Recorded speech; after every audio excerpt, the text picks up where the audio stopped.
College 90.3 WHPC. We are live twice a week, Tuesdays at 5 p.m. and Fridays at 3 p.m.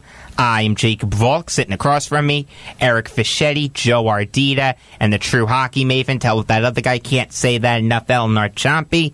Number to call if you have something on your mind is 516-572-7440. And let's switch over to the Western Conference now. What were your thoughts on the Predators Avalanche series? I gotta say, I give Jared Bednar a ton of credit. Way more competitive than I thought. For having his team win 2 games against a great Nashville team. I would be so excited if I was a Colorado Avalanche fan for the future, because they are going to be very good. Just think about this. They're so much better without Duchesne. I was just about to say that. I was literally just about to say that. So was Duchesne just holding them back, or they just weren't producing around them? I think that Matt Duchesne was a cancer. You know what it is? Okay. I do. When you have trade rumors surrounding your team, it hurts you. And your star player. Exactly. I don't care what the situation is, who the coach is, it hurts your team.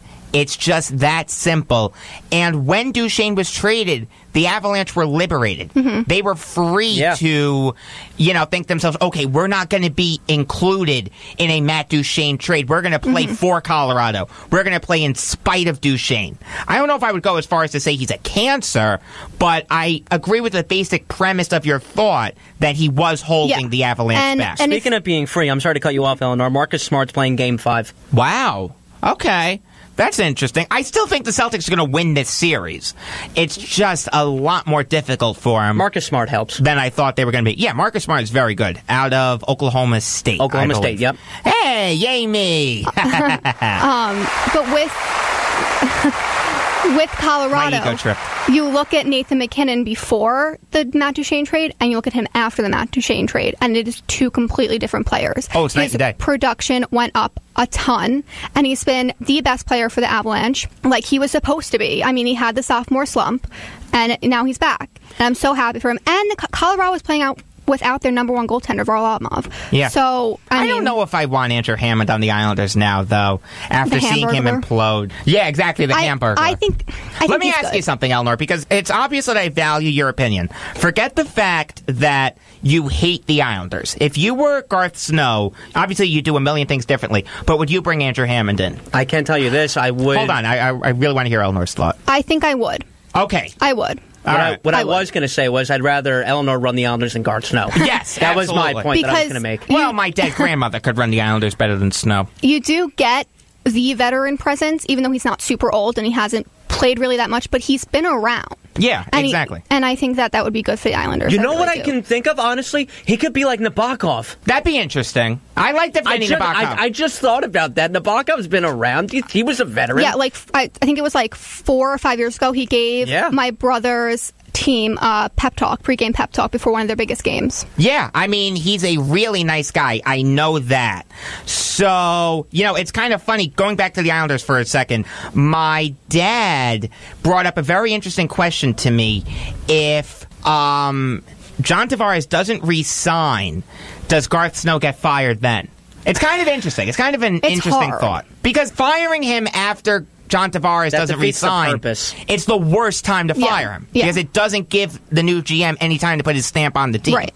So I feel like either way, I see it both ways. I really do. I want Snow gone yesterday, but I don't think I would do it after Tavares signs with the Blues or the Canadians or the Canucks, whoever. The Canucks. Yeah, that's a rumor. Having him play with your boy Brock Boeser. Yeah, I mean, I could see him as a Canuck. I mean, the Sedins are retiring. Yeah. I guess I can see it, but it's possible. All I'm going to say is it's possible. Oh my God, then Vancouver's going to have playoff hopes again. Right, but if you look at the Canucks are going to be very good. They have Hobie Baker win it. Adam Gaudette, and they have Elias Pettersson, and they're going to be good. Yeah, the Canucks are going to be a good maybe he should go there.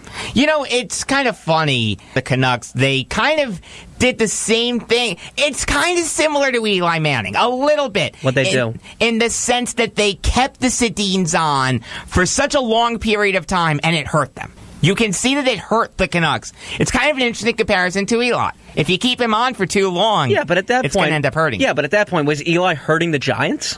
I'm just saying if you start him for an extended period of time, it may come back to bite you in the you-know-what, as opposed to drafting Sam Darnold or Baker Mayfield, whoever. I feel like I understand that in a weird way. It's a very weird comparison. That's all I'm going to say. I kind of see where you're coming from. Yeah, I don't weird. know. I will admit it's weird. I'm not going to say... Eric, you've known me for a while. I know. You know that my mind is very weird. I know. I'm not going to say yes or no to that because obviously I don't see the Canucks. I don't know how they play, honestly, with or without the Sedins, unless they're playing the Islanders or the Rangers. So, honestly, I can't say yes or no to that, but I feel like if I put a lot of thought into that and I really look into that, I feel like I can see where you're coming from. I feel like with the Sedins at this point, it was so much more than hockey because they're veterans. They are the definition of veterans. And the Canucks are so young and they have so many young prospects, and the Sedins helped all of them get into the NHL and feel comfortable and all that stuff. So I think that it was the right move. What about Jets Wild? Oh, I'm not saying that the Canucks did anything wrong. Yeah, I know. It was just an interesting comparison that came to my head. Jets Wild. I loved this series. This was fun. Winnipeg is so good. How about that guy Paul Stastny, huh? And they're so hard. Exactly. And they're so hard to beat in Winnipeg. It's clear that the Wild missed Eric Howla in this series. And Ryan Suter. Yeah, exactly. And they fired their general manager. I know. How bad does this look for the Islanders? Honestly. How bad does this look? I love Chuck Fletcher. If Chuck Fletcher were to come to the Islanders, I'd be doing back. No, but what I'm saying is the Wild are so successful. They've been in the playoffs how many consecutive years in a row? Like 3? A while. Maybe a while. And they fired him? Are you Which kidding I think me? was the right move.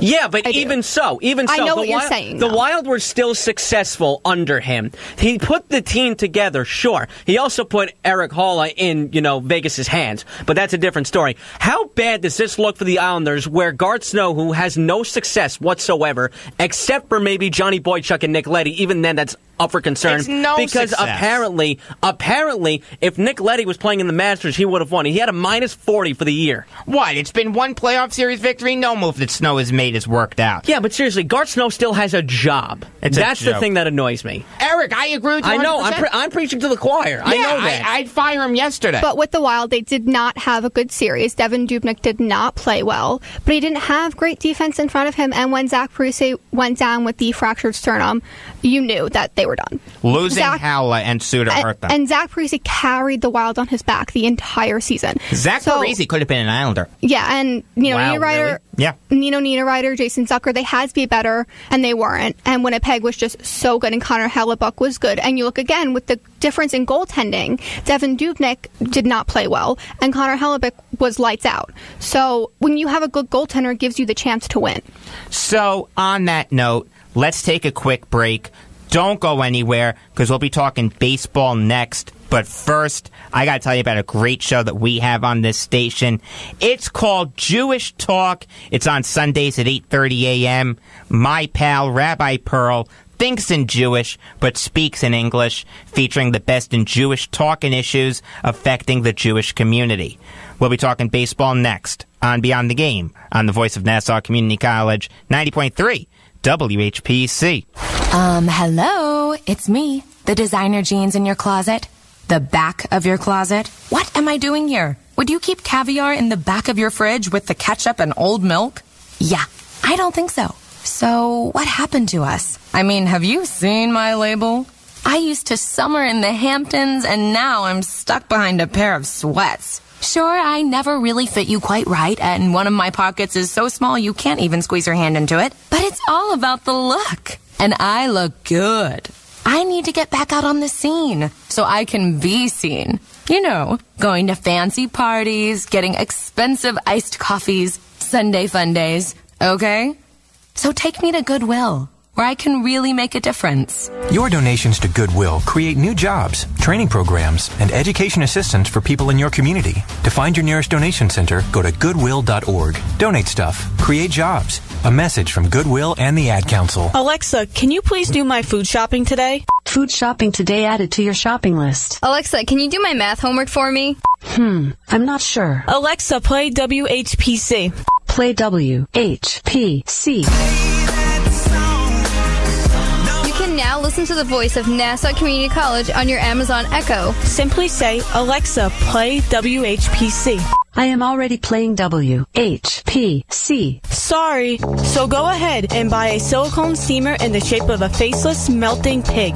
Buy a silicone steamer in the shape of a faceless melting pig. Yeah, that exists. And while you shop, play WHPC. Or buy a headband with a mullet hair attached to it. I refuse to buy a headband with mullet hair attached to it. Yeah, that exists too. Not sure why. But when you buy it, you can play WHPC.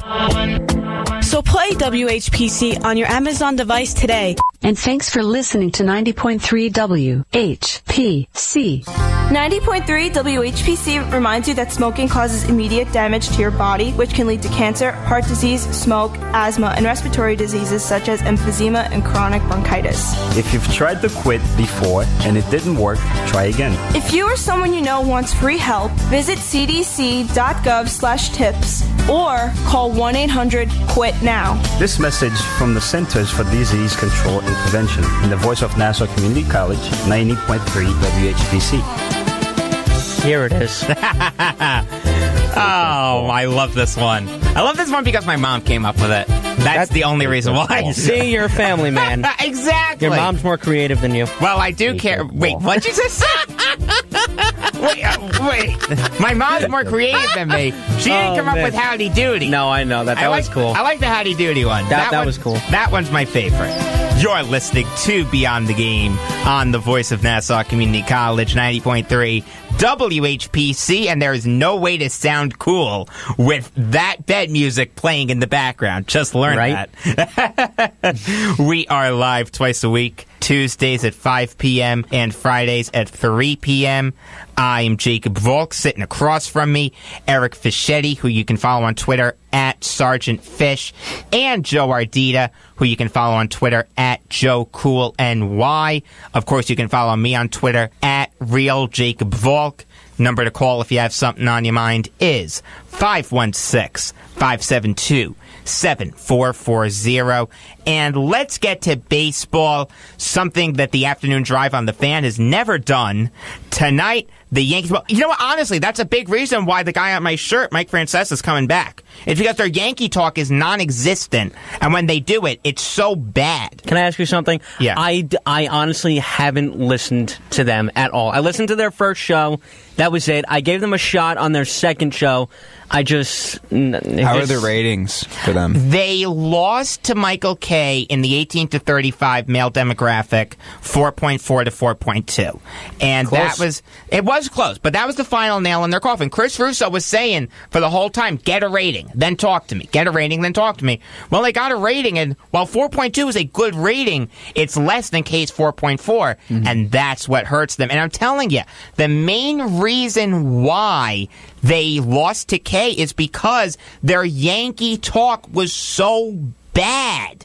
When you entertain the possibility of trading D.D. Gregorius, it proves to everyone listening that you know nothing about the Yankees. And when you're the flagship station of the Yankees radio network, you need to know about the Yankees. You know who the most knowledgeable guy about the Yankees is on the Fan? John Jastrzemski. Yes. And it's nothing. JJ. I like Jastrzemski, but he does overnights. As a radio station, you can't have your most knowledgeable guy about the New York Yankees be the overnight guy. He's also a Dolphins fan. He is a Dolphins You fan. got to keep in mind, though, they're doing an afternoon drive show, and you have to have quote-unquote familiar names, and having Bart Scott. Not even that. Not even that. Afternoon drive, that's prime time. There are two prime time. We're on an afternoon drive right now. This is I'm prime talking about time. in commercial radio. Like, for example, like, when you have morning shows, you have, like, But we've heard Bart Scott do radio, and it's not good. I will tell you, as opposed to bringing Francesa back, I would have liked Chernoff to have tried getting rid of Scott, transitioning him to more of a Carl Banks type role, and just having Carlin and Maggie do the show. Interesting. Because I think so, like a weekly spot. Exactly. During football season. Yeah, for the Jets. Okay. Yeah, I can see that. I think that would have been better. Now, don't get me wrong. I'm glad Francesa's coming back. I respect the hell out of Mike Francesa. It's just really nuts how this happened. Mark Chernoff, if you're listening, I'm available, and I'm sure you guys are too. My mom said she's a fan of JJ. I like John Jastrzemski. He's good. But when your most knowledgeable guy about the Yankees is the overnight guy, you have a problem as a station. That's all I'm saying. Even Evan Roberts and Joe Benigno, who are both Met fans, have better knowledge of the Yankees than the afternoon drive and even the morning show. Yeah, exactly. I like them the most. That's what the afternoon drive is missing. That's the one thing